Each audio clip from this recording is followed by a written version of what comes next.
When the defining moment comes, either you define the moment or the moment defines you. Either you define the moment, you decided that you're gonna not concern yourself with the naysayers, that you're not gonna concern yourself with what has happened or what hasn't happened, but you're gonna make the commitment to do what you've gotta do so that you can have a lifestyle that you've never experienced before. Or the moment defines you, and you decide to play it safe. And 20 years from now, you say to yourself, what if I would have taken a chance on myself? What if I would have stayed in the game? What if I would have kept making the phone calls? What if, and what if? The what if mentality is, this guy told me I was a 36th African-American Navy SEAL in Navy SEAL history in over 70 years. This guy told me there's only 35 African-Americans to ever be a Navy SEAL. He was pretty much telling me, you ain't got what it takes. I took that and said, what if I can be the 36th? But what if I could? What if I could pull off this miracle? How will I feel at the very end if I can defy all the odds? You're in the test of your will right now, because life says it has a little more test for you. You can look at your challenge with skill, and it will see it just as that, a challenge. Or you can look at your challenge with will.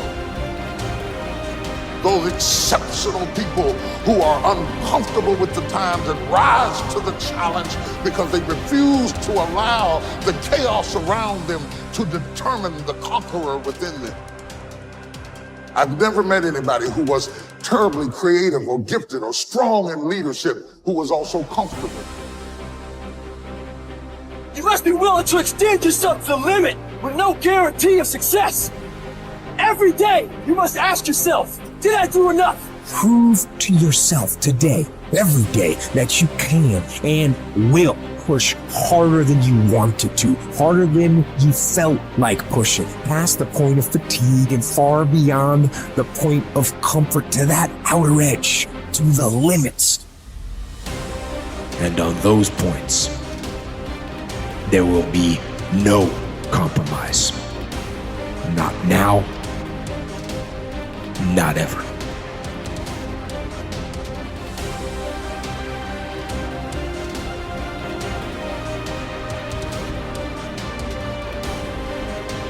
Young people globally want to be like Elon Musk. What's your advice on that?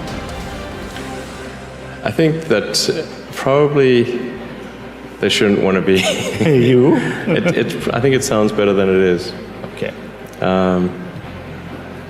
Yeah, it's not as much fun being me as you'd think. I don't know. You don't think so? No.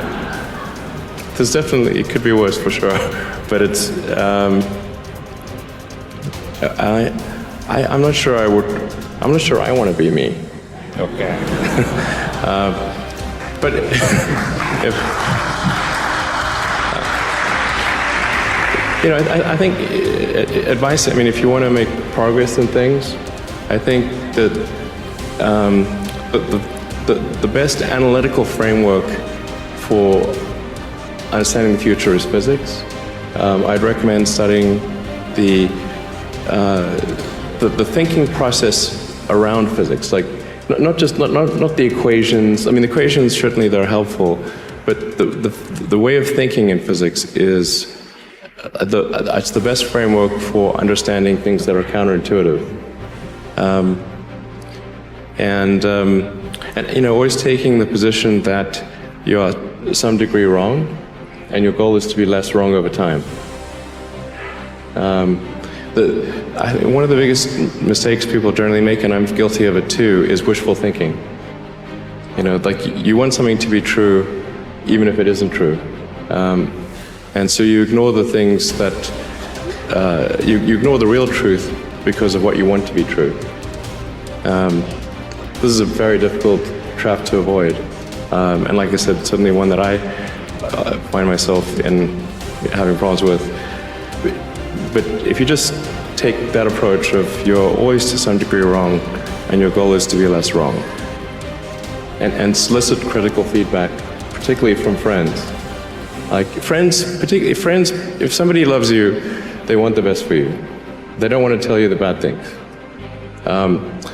So you have to ask them, and say, really, I really do want to know. and then they'll tell you. First say to yourself what you would be, and then do what you have to do.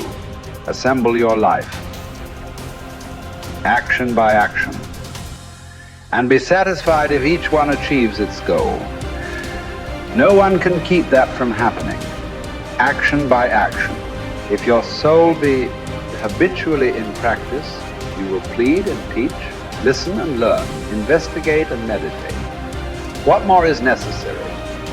Does what's happened keep you from acting with justice, generosity, self-control, sanity, prudence, honesty, humility, straightforwardness, and all other qualities that allow a person's nature to fulfill itself?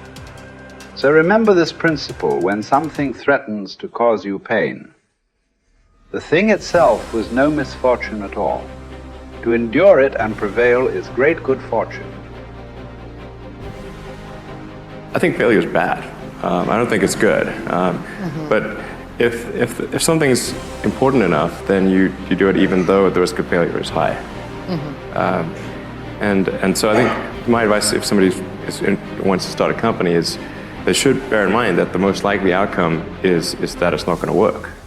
And they should reconcile themselves to that strong possibility. And they should only do it if they feel that they are really compelled to do it.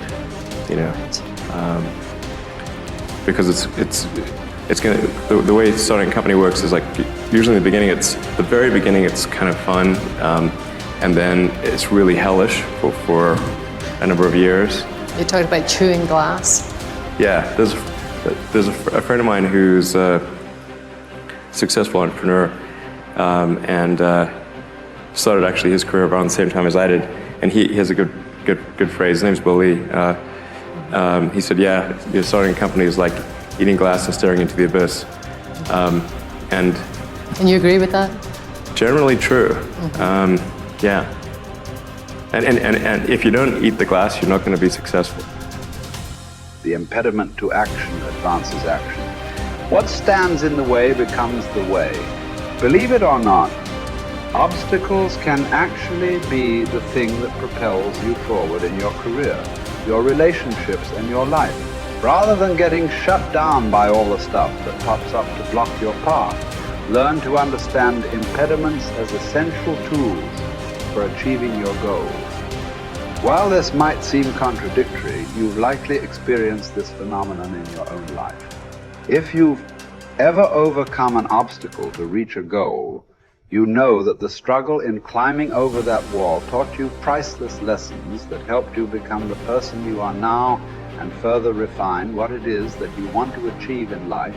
It's easy to think about life as a series of fixed happenings. You graduate from high school, you go to college, you begin a career, you get married and start a family. While there's nothing wrong with having a map of your future, it's important to understand that you're going to encounter things along the way that might just fundamentally change the direction you're heading in. As the simplest of examples, let's say, that you are taking a run on some nature trails near your house. During a storm the previous night, however, the path you always take has become problematically flooded. What do? Do you turn around? Do you try to bushwhack through the woods around the path? Or do you change your route on the fly and explore a part of the woods you've never been to before? If you chose either option 2 or 3, the impediment to your action actually advanced your action. You likely experienced a new and rejuvenating headspace too, either navigating through the woods without a trail or running down a path you'd never considered exploring before.